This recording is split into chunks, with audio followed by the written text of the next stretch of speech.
पटना नगर निगम के पार्षद आज डिप्टी मेयर मीरा देवी के भाग्य का फैसला करने वाले हैं। मेयर सीता साहू के गुट के 50 से अधिक पार्षदों के समर्थन का दावा करते हुए डिप्टी मेयर के खिलाफ अविश्वास प्रस्ताव लाया गया है। अविश्वास प्रस्ताव पर आज बहस के बाद मतदान होना है।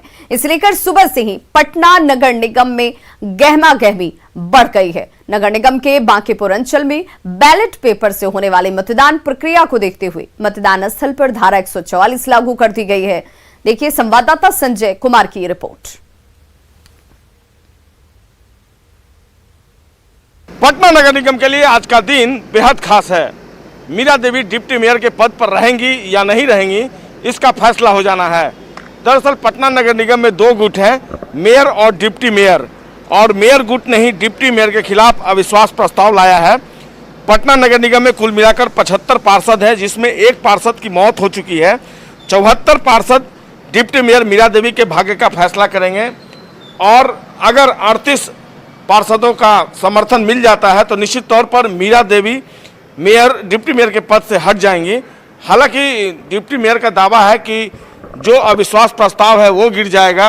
और देखिए यहाँ पर तैयारियां जो हैं बिल्कुल कर ली गई हैं। यहाँ पर 11:30 बजे सभी पार्षद पहुँचेंगे और मेयर सीता साहू द्वारा अविश्वास प्रस्ताव पढ़ा जाएगा। इसके बाद जो पार्षद हैं वो बहस में भाग लेंगे, और बहस के बाद यहाँ पर बैलेट पेपर के माध्यम से मतदान होगा, और मतदान के बाद ये तय हो जाएगा कि आखिरकार डिप्टी मेयर के पद पर काबिज रहेंगी कि नहीं मीरा देवी। अगर जो डिप्टी मेयर पद है उसको लेकर तमाम तरह की राजनीतियाँ पहले से भी होती आई हैं, और मेयर ने जिस तरीके से मेयर गुट ने विश्वास प्रस्ताव लाया है, उनका दावा है कि 50 से अधिक पार्षद उनके समर्थन में हैं। और देखना होगा जो ये दावा है, इस दावे में कितना दम है। सबसे बड़ी बात है कि यहाँ पर नगर निगम में जो प्रशासन है उसने पूरी तैयारियां कर रखी हैं, और यहाँ पर जो 144 धारा है वो लागू कर दिया गया है। और इसके अलावा 3 जो मजिस्ट्रेट हैं पटना जिला प्रशासन की तरफ से उनकी प्रतिनियुक्ति की गई है, और इन्हीं तीनों मजिस्ट्रेट की देखरेख में मतदान की जो प्रक्रिया है वो संपन्न होंगी। सुबह से ही नगर निगम में चहलकदमी जो है वो बढ़ गई है। यहाँ पर आप तस्वीरों में देख सकते हैं तमाम जो कर्मी हैं वो यहाँ पर पहुँच गए हैं, और सभी तरह की जो तैयारियाँ हैं उसको मुकम्मल की जा रही है। 11:30 बजे का वक्त है। 11:30 बजे जो विश्वास प्रस्ताव है वो लाया जाएगा, और उसके बाद सारी जो प्रक्रिया है वो शुरू हो जाएगी।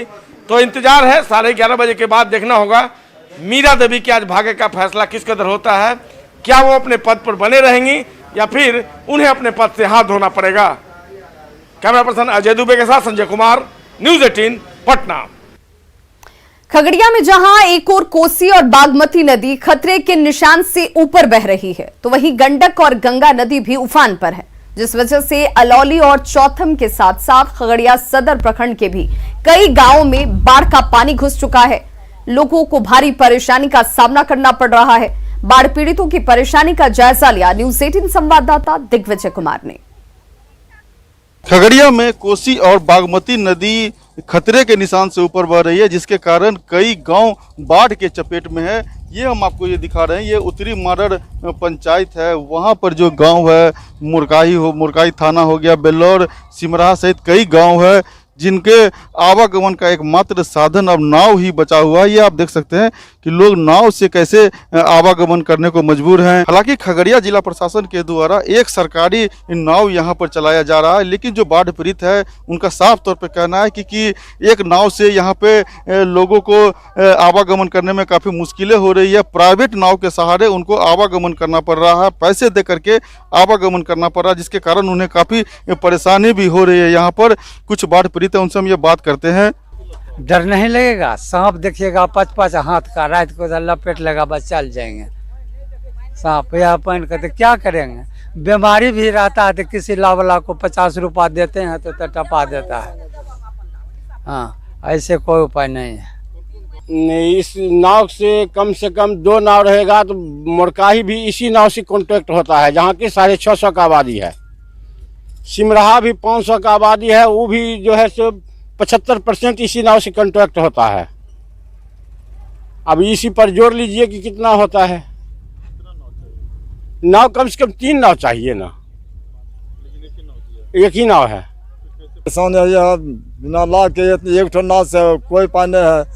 आदमी पैदल जाता है, भर छाती भर मुंह कभी हिला हुआ, इसी तरह का आदमी जा रहा है। और ऐसे ला रखते हैं दोसर तब 10 रुपया लोग लेता है। तो साफ तौर पे कह सकते हैं कि 7 नदियों से जो खगड़िया घिरा हुआ है उसमें लगातार कोसी और बागमती के साथ साथ जो अन्य नदियां हैं वो भी उफान पर है। खगड़िया के साथ साथ जो बेलदौर, चौथम और अलौली प्रखंड के भी कई गांव बाढ़ के चपेट में है। ऐसे में समझा जा सकता है कि जिस तरह से नदियों के जलस्तर में वृद्धि हो रही है, आने वाले समय में बाढ़ पीड़ितों की मुश्किलें धीरे धीरे और बढ़ती हुई नजर आएगी। दिग्विजय कुमार, न्यूज़ 18 खगड़िया। छपरा के गौतम स्थान से 3 साल पहले अष्ट धातु की मूर्तियों की चोरी हो गई। 3 साल बाद भी पुलिस इन मूर्तियों को बरामद नहीं कर पाई। पुलिस के उदासीन रवैये से ग्रामीण नाराज हैं। हालांकि पुलिस का ये कहना है कि वो जल्द ही इसे बरामद कर लेंगे। कहाँ के और भी तो लिपिक है उसमें। दिन भर थाना पर भारी मीटिंग किया, वो पीपल के गाछ चौतरा है, उस चौतरा पर रात को डकैती हुआ। उसमें थाना पर भारी का ही दोष है। आज तक ले उस डिपार्टमेंट ने कोई ऐसी नहीं किया, इंक्वायरी नहीं किया। नहीं, जो भी इस तरह की घटनाएं होती है उसके लिए हम लोग विशेष रूप से ध्यान देते हैं। और जैसा कि आपने मूर्ति चोरी की बात की है, लेकिन हाल फिलहाल के दिनों में पिछले 6 महीने में मूर्ति चोरी की कोई घटना नहीं हुई है मेरे कार्यकाल में। मधेपुरा में वन विभाग ने एक अनोखी पहल